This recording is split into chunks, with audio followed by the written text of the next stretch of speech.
A driver reportedly hell-bent on carnage rammed a truck into revelling crowds in United States, New Orleans' famous Bourbon Street, turning the new year into a tragedy. The FBI is investigating a mass casualty event when a man drove a pickup truck into crowds, killing at least 15 people in the early hours of New Year's Day in New Orleans. The U.S. Army veteran Shamsuddin Jabbar injured another 35 people, including shooting 2 police officers who returned fire and killed him. President-elect Donald Trump has issued a statement condemning the attack and said his administration will do everything to support the investigation into this quote-unquote act of evil. Meanwhile, President Joe Biden has said New Orleans attacker posted a video beforehand indicating he was inspired by Islamic State group. Listen in. I'm not going to comment until I speak to the group later. I've spoken to every member of the agency, from the CIA to our national security team, to our FBI, NSC, and we're gathering all the, and I spent a lot of time with the government, with the mayor. What was your reaction when you heard what happened? Well, the reaction was one of anger and frustration. A horrific incident unfolded outside the Trump International Hotel in Las Vegas on New Year's Day. A Tesla Cybertruck exploded in flames, killing 1 person and injuring at least 7 others. Witnesses captured dramatic footage of the Cybertruck engulfed in flames just steps away from the hotel entrance.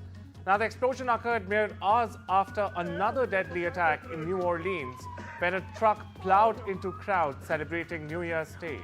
Las Vegas Metropolitan Police are investigating, with the FBI now involved. Sheriff Kevin McMahill stated that the question remains unanswered about the link between the vehicle, the location, and the timing of the incident. Meanwhile, Elon Musk, Tesla CEO and advisor to President-elect Donald Trump, clarified that preliminary investigation showed the blast was caused by fireworks or a bomb inside the truck's bed, unrelated to the vehicle's design or function. In fact, Musk further went on to say that the suspect picked the wrong vehicle for a terrorist attack. He clarified that the Cybertruck actually contained the explosion and directed the blast upwards. Tesla is further investigating the matter. According to authorities, the Trump International Hotel, owned by the Trump Organization, was not directly targeted. However, with President-elect Trump set to take office on the 20th of January, speculation remains about the motive behind this explosion. Authorities have not ruled out terrorism as a possible cause just as of now. Investigations are ongoing. We were told that a 2024 Cybertruck pulled up to the front of the hotel, and in fact I can tell you it pulled right up to the glass entrance doors of the hotel. We saw that smoke start showing from the vehicle, and then a large explosion from the truck occurs. There is one deceased individual in the Cybertruck, and I don't know whether it's a male or female at this time. At least 10 people, including 2 children, were killed and 4 others were wounded in a shooting on Wednesday that followed a bar brawl in a western Montenegrin city, officials said. Police identified the attacker as 45-year-old Ako Martinovic. The country's Interior Minister Danilo Saranovic later told broadcaster RTCG that the gunman died from injuries en route to hospital after shooting himself. The gunman killed the owner of the bar in the city of Cetinje, the bar owner's children and his own family members, Saranovic said at a news conference. Now, Saranovic has confirmed that the suspect died from self-inflicted injuries on Thursday after attempting suicide. The gunman, identified by police as Alexander Martinovic, was a 45-year-old man. He attempted suicide near his home in the town of Cetinje after being cornered by cops. Možemo da kažemo da je akcija uspješno izvršena, dakle ovo lice je bilo izolovano od strane ekspresnog djelovanja policijskih službenika i onog trenutka kada je vidjelo da se nalazi u bezizlaznoj situaciji, ovo lice je pokušalo da izvrši samoubistvo. Nije na licu mjesta podleglo povredama, ali smo u međuvremenu, dakle, na putu, odnosno tokom transporta ka kliničkom centru Crne Gore, ovo lice podleglo povredama i dozvolite da u ovom trenutku prenesem poruke mira, što je bilo najvažnije večeras građanima prijestolnice Cetinje, da mogu da se u ovom trenutku vrate normalnom načinu funkcionisanja. In yet another attack in the United States, at least 10 people have been injured in a mass shooting outside a nightclub in New York's Queens on Wednesday evening. The shooting reportedly took place around 11:20 p.m. local time near the Amazura nightclub.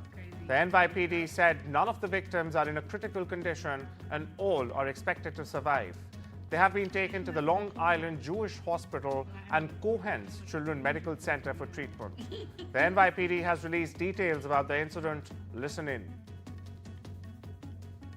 Last night, January 1st, at approximately 11:18 p.m., the NYPD received multiple 911 calls for several people shot in front of an event space located here at 91-12 144th Place. Our initial investigation revealed that approximately 90 people were inside the location in an upstairs private event space. 3 to 4 males then opened fire over 30 times in the direction of the group standing outside the event space, striking multiple victims. The males fled on foot westbound on 91st Street towards 143rd Place, where they entered a light-colored sedan with out-of-state plates. Meanwhile, in Bangladesh, incarcerated Hindu monk Chinmoy Krishnadas has finally had a shot at presenting his case before the Chittagong court on Thursday. However, the court has denied bail to Chinmoy Das during a hearing held under tight security earlier on Thursday. He can now appeal for bail in the High Court for his bail as his plea is rejected. Chinmoy Das, who had organized protests demanding the protection of minorities who continue to come under attack, was jailed under trumped-up charges, including sedition. Bangladesh Army Chief General Waqar-ul-Zaman said in an interview on Wednesday that ties with New Delhi are based on quote-unquote give and take. While China is a partner in Bangladesh's development, Zaman said Dhaka would not take any action inimical to New Delhi's strategic interests, as India was an important neighbor, but emphasized, however, that ties needed to be based on fairness. This was Zaman's first interview since the ouster of former Prime Minister Sheikh Hasina, who fled to India on the 5th of August and remains in New Delhi. Hasina left the country following a 2-month-long student-led demonstration against a controversial quota system, which soon spiraled into a call for her resignation. Former Israeli Defense Minister Yoav Gallant announced his resignation from Parliament on Wednesday. Gallant, who frequently clashed with Prime Minister Benjamin Netanyahu and his far-right allies, made the decision months after being dismissed from the government. In a televised statement, Gallant said, and I'm quoting here, "There are moments in which one must stop, assess and choose a direction to achieve the goals." Now, he had been critical of exemptions for ultra-Orthodox men from military service and had also opposed Netanyahu's plans to weaken the Supreme Court. His dismissal in March 2023 triggered massive protests, forcing Netanyahu to reverse his decision.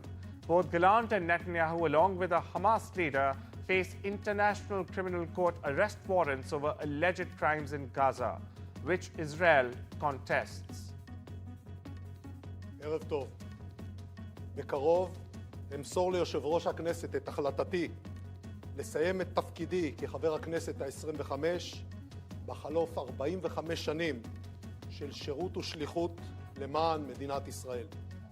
35 שנים בצה"ל, עשור כחבר כנסת וכשר בממשלות ישראל, ובהן שנתיים דרמטיות בתפקיד שר הביטחון. Russian gas exports via Ukraine's pipeline came to a halt on New Year's Day, ending decades of Moscow's dominance over Europe's energy market. Now, the stoppage announced by Gazprom follows Ukraine's decision not to renew its transit agreement. Unlike the 2022 crisis, Europe has secured alternative suppliers like Norway, the US, and even Qatar. Slovakia and Australia are unaffected, while Hungary continues to receive gas through the Turk Stream pipeline. However, the breakaway region of Transnistria in Moldova has reported heating and hot water cuts, highlighting localized impacts of the decision. Hundreds of Syrian soldiers and officers lined up to reconcile their status on Wednesday outside a reconciliation center in Syria's Homs. Former soldiers were aiming to register their details with the new interim government so they could get new identity cards that would allow them to live and move freely across the country. Former soldiers entering the center filled out an application form, received an application number, and posed for a photograph. They received a receipt that will allow them to receive a temporary ID in this case. The new Syrian interim government gave safety assurances to soldiers and police officers. A Syrian delegation led by the foreign and defense ministers along with the head of intelligence arrived in Saudi Arabia's Riyadh. Syria's new foreign minister Assad Hassan al-Shibani has said that he accepted an invitation from Saudi's foreign minister Prince Faisal bin Farhan bin Abdullah to visit Riyadh. Now, al-Shibani described the trip as a step towards re-establishing Syria's regional role.